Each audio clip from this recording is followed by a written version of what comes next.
Hello, everyone. This is the March meeting for the ASCA Board of Directors, and we've completed our executive session part of the meeting, and we're going to move on to 4 more items that are on the agenda.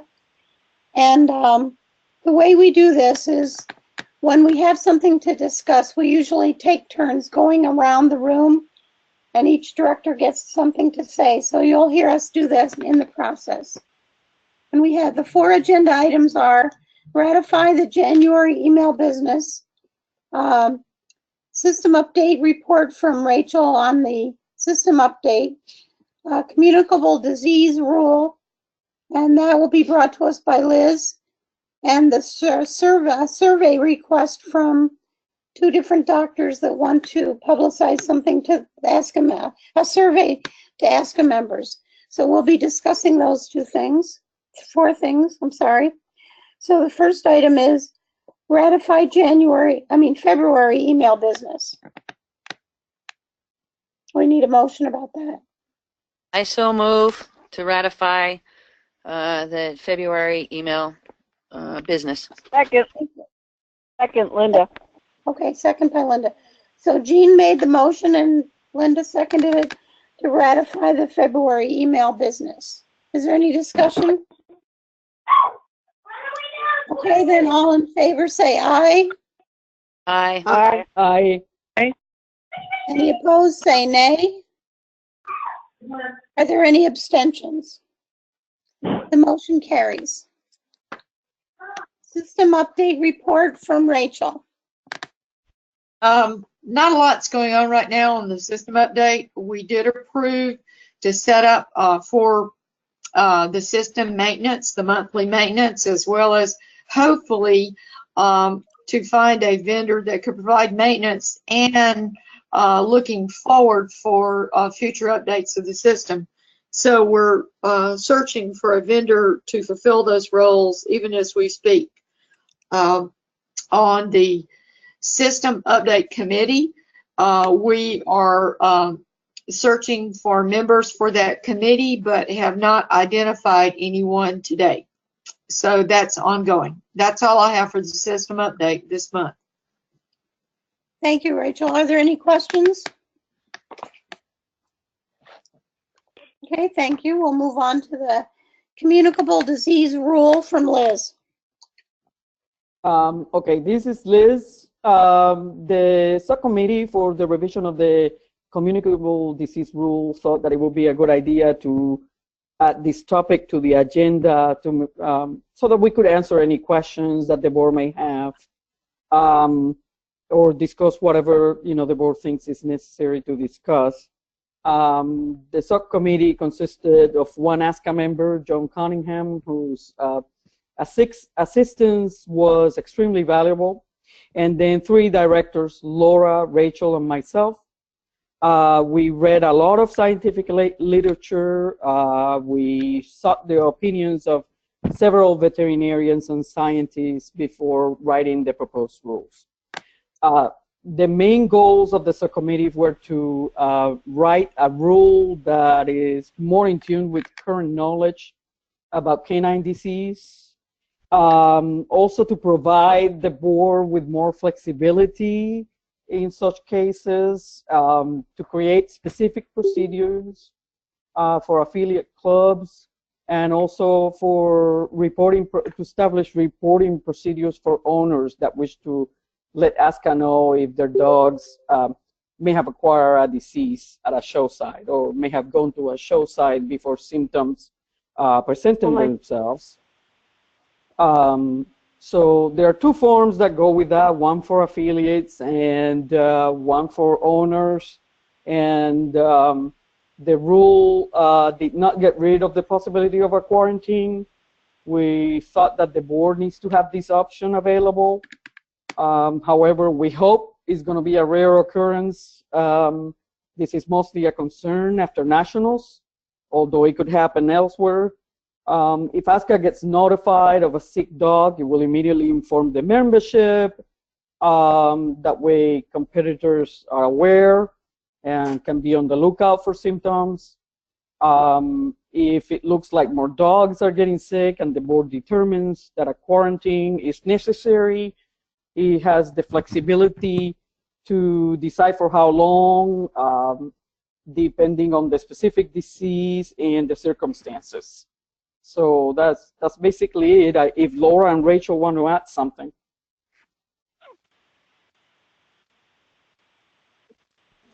No, good job, Liz. I don't have anything to add. Thanks. No, this is Rachel. I believe that it was a very good effort on the part of all of the committee, and great job. Thank you, Liz. Oh, thank you. Thank you all. So if the board has any questions or. Should we go around? Cindy, do you have anything, any questions? No, I did want to say, though, is I really like the owner illness report where somebody can volunteer where they might have picked something up somewhere else and give us a heads up. Yeah, the owner can decide. Of course, we can't, make it mandatory, right? But an owner can decide, if their dog gets sick at some show or whatever, or has gone to an ASCA show, and then present them symptoms, and that's within, the incubation period of the specific disease and whatever, they can contact the board by sending us this form and via the executive secretary, and then we can take it from there and investigate further.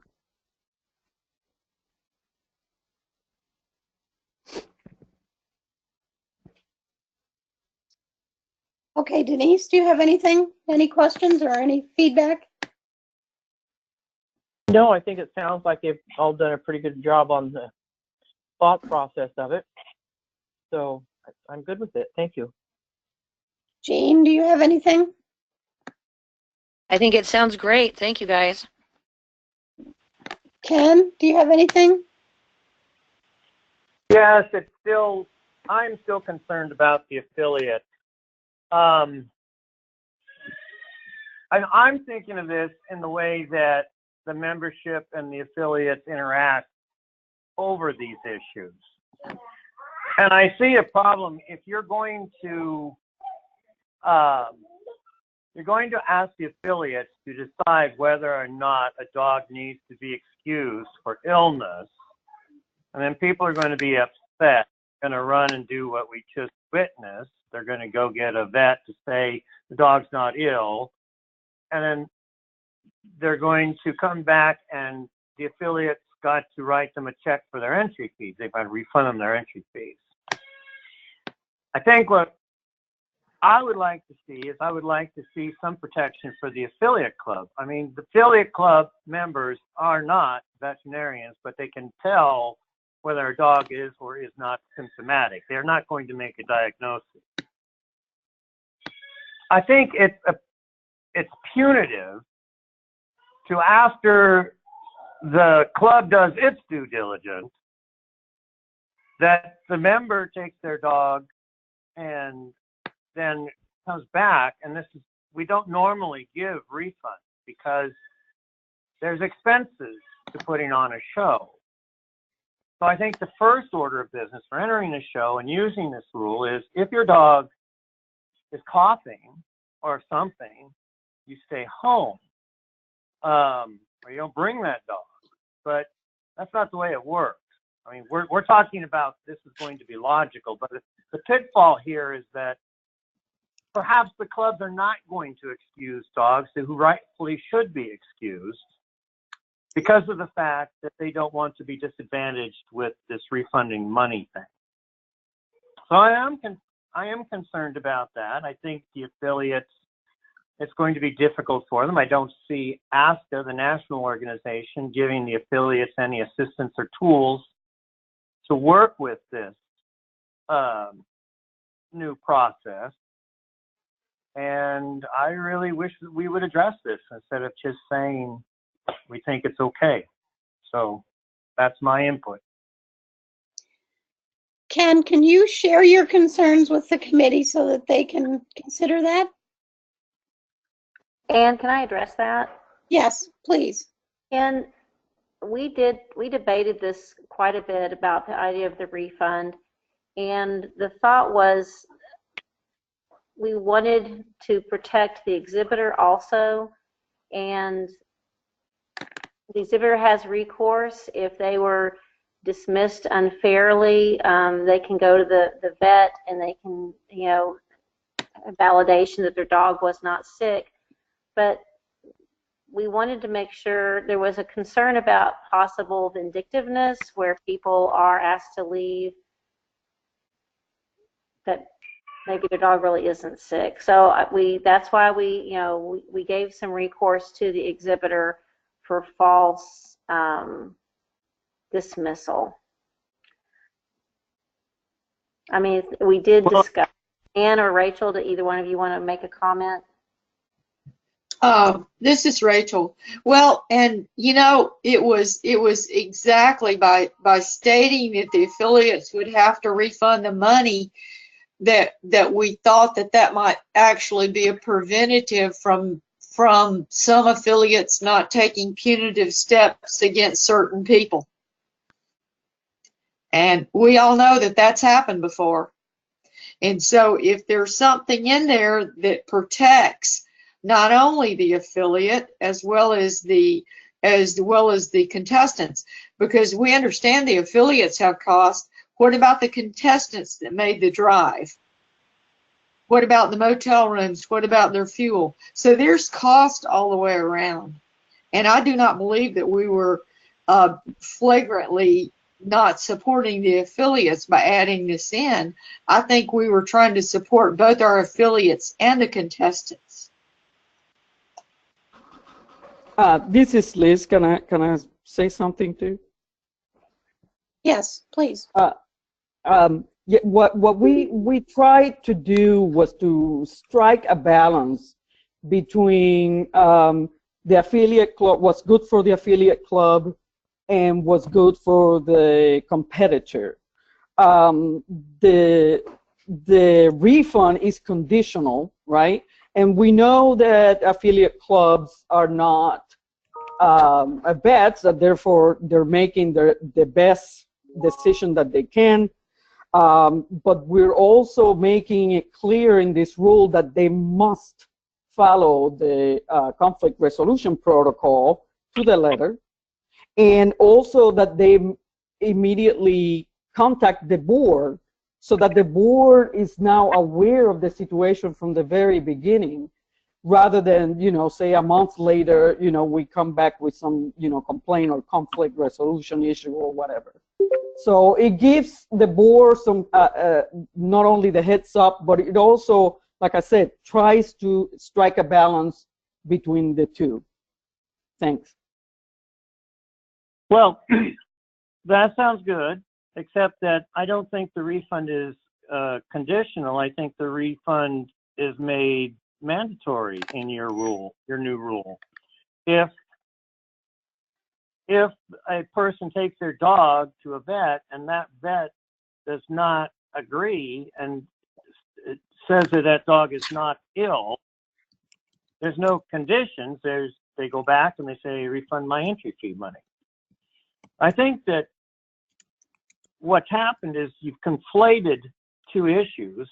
One issue that you think that affiliate clubs are using their position to punish people they don't like, and therefore they're excusing them from the fairgrounds for being ill. And because you think that happens, you're creating this rule thinking that people are being dismissed from the grounds for no good reason. Well, if you're using the process, there is a good reason. If you're using the process that you just said, Liz, the dispute process, then it's documented that the dog's coughing or the dog is doing this or that, and the affiliate should not be burdened or have to pay a recompense to someone because they tried to follow ASCA's rules.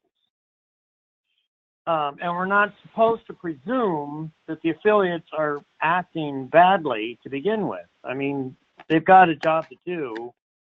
There should not be obstacles put in front of the affiliate to do their job, is what I'm trying to say. So they could ask for a refund if it's a significant amount of money and they can negotiate that in some way.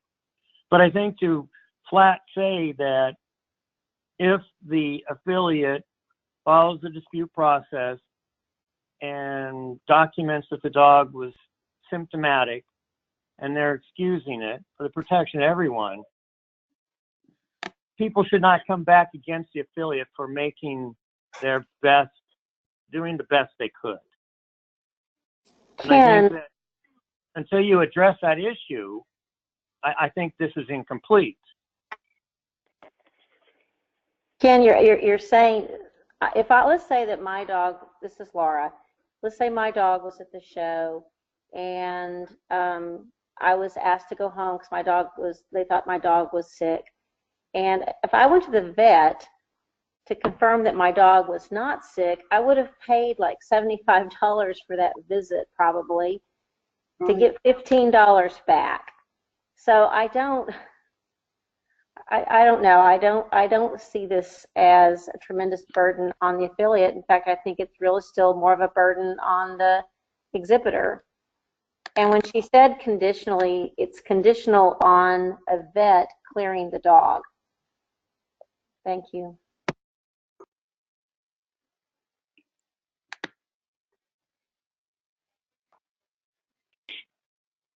Linda, do you have anything about this? Nope. Liz, do you have anything further? No, I think I've said everything. Thanks. Okay, Rachel? Nope, I'm good. Thank you.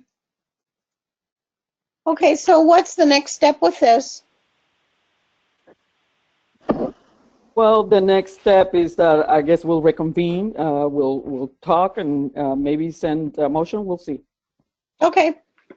Thank you very much. I think you did a great job. And I already discussed with Liz what one of my concerns was, and it's not a concern. So let's see. We also have a survey request from Doctors Cal and Hess. And this was to ask ASCA to publicize a survey that they're doing regarding, hopefully I can find it. Nope, that's not easily, apparently. Oh.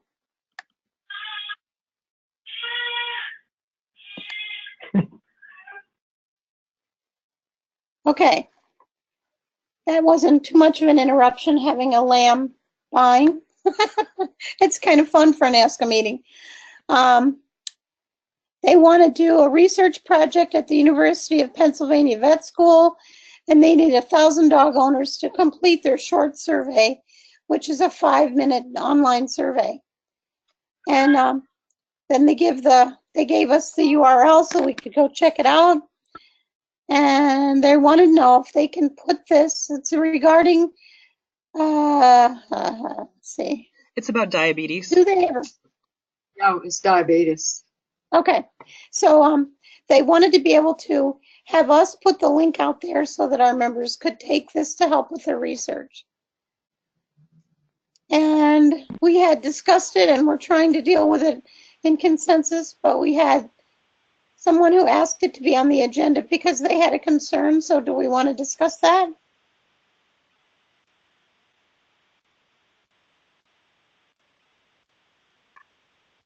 Ken, did you have a concern about us publicizing this survey? No, I didn't have. I wanted us to have an opportunity to discuss it and look it all over and actually act on it instead of just passing it by consent. I just think we needed to have this opportunity. Okay, Cindy, do you have anything about this? I'm good with it, and I'd like to know when it's going to end because I might even consider offering a comp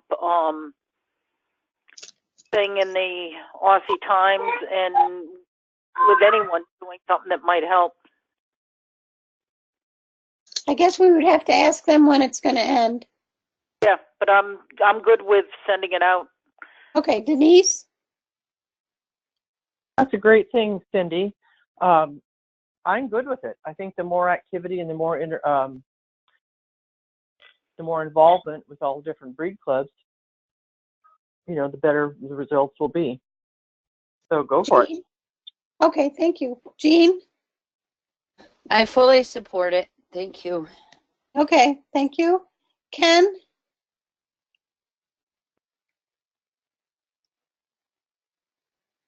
Okay, I'm back. Yeah, I'm fine. I'm glad to hear all the various viewpoints of why we should do this. Laura? I'm fine with it, thank you. Linda? I'm good. Liz? I'm good with it. Rachel? Yes, I'm good with it. I appreciate it. I'm good as well. So we need somebody to make a motion to approve putting this and in all the different places where we can. This is I'll Rachel. do that. I make a motion to approve the request from Dr. Kai and Hess regarding the study for the University of Pennsylvania. And this will be placed on all ASCA social media sites. Second, Linda. Denise. Okay, Linda seconded. That's what I heard anyway. I seconded it Do we too. have anything else about this? Okay, all in favor say aye. Aye. Aye. Aye. Any opposed say nay. Are there any abstentions? Okay, the motion carried. And the motion was to publicize this survey, and the motion was made by Rachel and seconded by Linda, and I'm sorry I didn't say that before. I called the vote. But there you go. That concludes our meeting for tonight. Thank you for joining us. And the meeting is adjourned. Thank you. Good night. Good night, Thank you, everyone. Good night, everyone. Good night.